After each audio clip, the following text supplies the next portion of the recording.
어제 갑작스럽게 사실은 이제 오늘 오전에 할 걸로 다들 생각하고 있었는데 그렇죠, 네. 저녁에 깜깜할 때 박근혜 대통령이 퇴거하는 모습 두 분은 어떻게 보셨어요? 한마디로 좀 표현을 하신다면 누구부터 하시겠어요? 서성무 소장님? 예, 박근혜는 결코 변하지 않는다. 초지일관의 모습.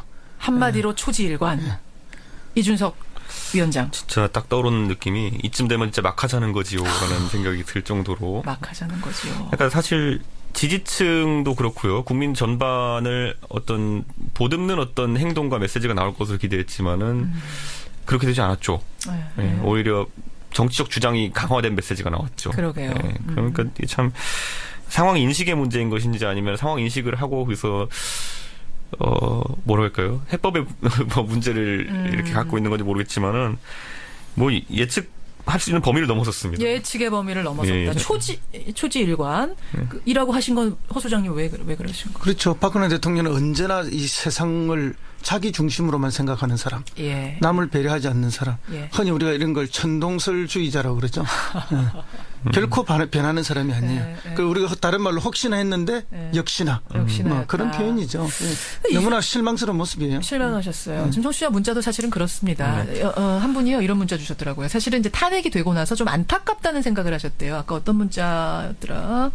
그랬는데 어쨌든 청와대를 나서야 되는 상황을 보면서 좀 그래도 안 됐다라는 생각을 하셨던 분이 있는데 마지막에 그 메시지를 듣고서는 다시 화가 났다. 이런 문자 아까 한 분이 주셨더라고요. 이런 느낌. 저는 박근혜 대통령이 평소에 하던 정치적 선택들을 봤을 때, 그 피해자 모드의 극대화를 할 줄 알았거든요. 아하. 네, 근데 오히려 이제 불복에 가까운 메시지가 나오게 되면서 그러니까요. 사실 이제 전국은 이제 또 예를 들어 보수 진영은 괴멸 상태로 갑니다. 이렇게 되면은. 괴멸 상태로 갈 거라고. 아니 이 상태에서 예를 들어 어제 보시면은 자유한국당 의원들 쫙 도열해가지고 이제 있었잖아요. 그렇죠. 근데 잘 보시면은 그때 처음에 삼성동 사저로 오늘 이동한다고 나온 게 한 5시쯤 이제 나왔고 실제 이동이 이루어진 거는 그 뒤에 한 2-3시간 정도 걸렸으니까 솔직히 그게 자발적으로 나온 거면은 그 메시지 받고 다 나옵니다. 의원들. 자발적으로 아무나 갈 수 있는 거였으면. 그 자발적이 아니라고 보시는 거예요? 거기 모여 있는 거. 분명히 거기 보면은 어제 제가 봤을 때는 솔직히 민경우 의원도 있었고요. 역할에 맞게 다 부른 겁니다. 그거는. 부른 거라고 보세요? 찍어서? 그렇게 하지 않았다면 거기에 예를 들어 제가 솔직히 말씀드리면은 어제 퇴임한다는 것이 일찍 알려졌던 것도 아니고 5시쯤 이렇게 알려졌는데 몇백 명의 지지자가 모인다는 것도 쉽지 않고요. 아까 조홍천 의원하고 같은 말씀하시네. 그러니까 연락이 갔을 거라고 보시는 거예요. 그렇죠. 미리 지지자들한테. 그리고 의원들 같은 경우에는 거기서 솔직히 가고 싶으면 더 가고 싶은 친박들이 있었을 겁니다. 있겠죠. 예를 들어 우리가 알고 있는 그 핵심 골수 분들. 진박이라고 불리는 진박이라는 분들. 그런데 못 간 분들이 계시죠. 지금 보면은. 그러네요. 그리고 그분들이 공교롭게도 최근에 이제 탄핵 정국에서 좀 이런 표현 좀 그렇지만 애매한 스탠스를 취했던 분들은 또 못 갔습니다. 그러니까 이거는 그러니까 어제 그 멤버들로 인해 가지고 또 이제 서열이 한번 나눠진 겁니다. 서열이 한번 또 나눠진 우리 거다. 익히 알고 있지만 친박이라는 집단은 처음에 굉장히 거대한 그렇죠. 그러니까 19대 때도 보면은 국회의원 전원으로 시작했다가 마지막에는 결국에는 아주 적은 소수의 한 20-30명 정도로 분화를 했거든요. 지금 이 탄핵을 당한 국면 속에서도 한번 또 이제 서열을 나눠가지고 충성 경쟁을 유도하는 겁니다. 지금. 그렇게 보시는 거군요. 허성무 소장님. 그래서 끊임없이 박근혜 대통령은 이 지지세를 축소하면서 결집력을 강화하는 그런 모습으로 지금 4년을 해왔다. 원래 그 새누리당이 한국 사회에서 주류고 다수파였습니다. 정파로. 그런데 집권하자마자 아주 이걸 친박 중심으로 소수화시키고 또 그 안에서도 최순실 중심으로 아주 극소수화시켜서 스스로 고립돼 갔는데 어제의 모습은 이제 극단적인 대치 국면을 대통령 스스로가 유도하면서 뭐 옥새에 가까운 그 진영 싸움을 지금 시작했다. 그리고 뭐 자기를 늘 지지해 주시는 대구 경북을 중심으로 해서 근거지 진지전을 뭐 구축하고 있는 모습이다. 그렇게 봅니다. 와, 이렇게들 분석을 하시는 거. 여러분은 어떻게 장면을 보셨습니까? 많은 분들이 문자 주시는데 근데 어제 내려오면서 자신의 집으로 들어가면서 대변인을 통해서 메시지를 던졌는데 사실은 뭐 어쨌든 뭐 승복하겠습니다. 이런 메시지가 나오기를 많은 국민들이 80%가 기대했겠습니다만 의외의 메시지. 시간은 걸리겠지만 진실은 반드시 밝혀질 거다. 이런 메시지를 남기고 집으로 들어갔습니다. 어떻게 들으셨어요? 참 대통령께서 이 헌법재판소 탄핵 심판 최후 진술에 그렇게 말씀하셨죠. 앞으로 뭐 어떤 상황이 오든지 우리 대한민국과 국민을 위해 가지고 예. 혼란을 조속히 극복하는 일에 최선을 다하겠다. 이런 말씀을 그때 서면 진술서에 했습니다. 하셨어요. 예. 그래서 저는 3명의 그 친박 집회 참가자가 사망을 한 그런 상황이고, 그렇죠. 또 이런 극단적인 혼란이 언제까지 지속될지 모르는 그런 상황에서 예. 그래도 국민 통합에 도움이 되는 말씀을 하실 거 아닌가라고 일말의 기대를 했었는데, 예.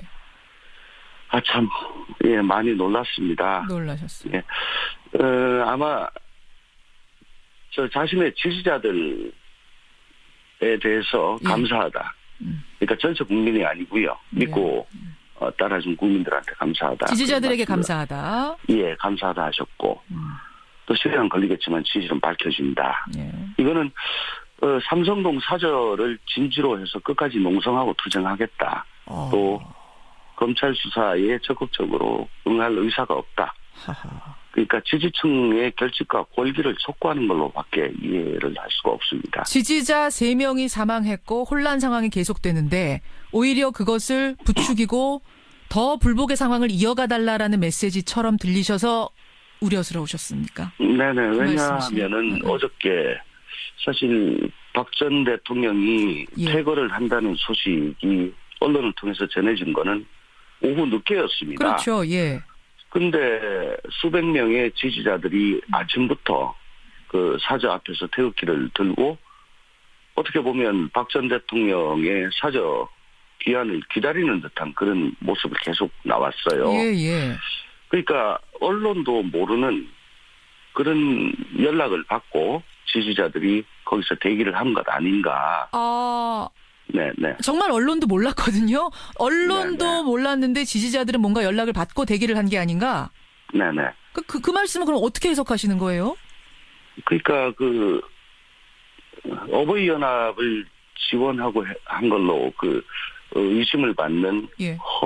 허연준 행정관. 예. 뭐 이런 분들이 SNS 활동을 보면은 지지자들 향해 가지고 계속 메시지를 보내고 있고, 뭐 저희에게는 아직도 12척의 배가 남아 있습니다. 이런 SNS를 올린 걸로 봐서는 친박 집회 주도자들과는 일정 연결고리가 있는 걸로 그렇게 생각이 됩니다. 그래서 사실은 그 짧은 시간 안에 그렇게 많이 모여서 환호하기는 쉽지 않았을 텐데. 그리고 40일 동안, 향후 40일 동안 삼성동 사저 앞에서 집회 신고를 한 걸로 지금 밝혀지고 있거든요. 그렇죠. 그러면 40일 동안 사저 골목 앞에서 태극기를 흔들고 모여 있으면 검찰이 압수영장을 들고 가서 혹은 체포영장을 들고 가서 집행을 하려고 하더라도 상당한 곤란이 있지 않겠습니까? 체포를 하려고 해도 상당히 곤란할 것이다. 문을 박 전 대통령께서는 사저 문을 걸어 잠그고 검찰의 소환에 불응하고 있고, 그래서 검찰은 부득이 체포영장을 들고 가지고 소환 조사를 하려고 검찰청에 조사를 하려고 해도 그 사저 밖에서 수백 명이 태극기를 들고 흔들고 막고 있으면 참 난감한 상황 아니겠나 싶은 그런 생각이 듭니다. 그러면 대통령이 정말 진실을 밝히고자 하신다면 떳떳이 수사를 받으셔야 되고, 그러려면 오히려 이제 거기 있는 분들한테, 지지자들한테 호소를 했어야 되는데, 이제는 이제 제자리로 돌아가서 자신의 의견을 내십시오라든지 좀 차분해집시다라든지 뭔가 내셨어야 되는데 오히려 반대 상황을 연출하셨다, 이 말씀이세요? 그렇죠. 시간이 걸리더라도 진실이 밝혀지겠다는 거는 수동적으로 피동적으로 검찰 수사 법원 재판 과정에서 밝혀질 것이다 라고 하는 것이 아니고 삼성동을 진지 삼아 거기 남아가지고 계속 이게 진실이다 라고 메시지를 던지겠다라는 걸로 저는 읽혔습니다. 그러니까 순순히 응하지 않겠다 검찰 조사, 그런 메시지로 읽으셨어요. 그러면 파면 후에 지금 56시간 만에 퇴거를 한 거였거든요. 관저에서 나간 것이. 이걸 놓고도 여러 가지 의견이 분분합니다. 이거 기각될 걸 확신했기 때문에 준비를 전혀 안 해서 그런 거다라는 해석도 있고, 삼성동 사저의 수리가 늦어져서 그런 거다라는 얘기도 있고, 이거는 왜 이렇게 늦어졌다고 생각하세요? 청와대에 계셨던 분으로서. 국민의 80%가 탄핵이 인용될 것이라고 예상을 하는 그런 상황이었습니다. 그래서 객관적으로 보면 탄핵이 인용될 가능성이 높다고 볼 때 참모들로서는 마땅히 지금 이런 객관적인 상황을 보고하고 이럴 경우에는 어떻게 해야 됩니다. 즉 플랜 B를 마련을 했어야죠. 예. 근데 아마 한광욱 비서실장을 비롯한 참모들이 그런 객관적인 상황을 보고 할 수 없었거나 아하. 더 나아가 삼성동으로 돌아가셔야 될지도 모릅니다. 그러니까 빨리 도배도 하고 예. 보일러 수리도 하고 예. 이런 말씀은 도저히 드릴 수 없었던 그런 상황이어서 아이고 괜찮답니다. 뭐 기각될 거랍니다. 예. 이런 좋은 얘기만 계속 했던 걸로 그렇게 읽으십니다.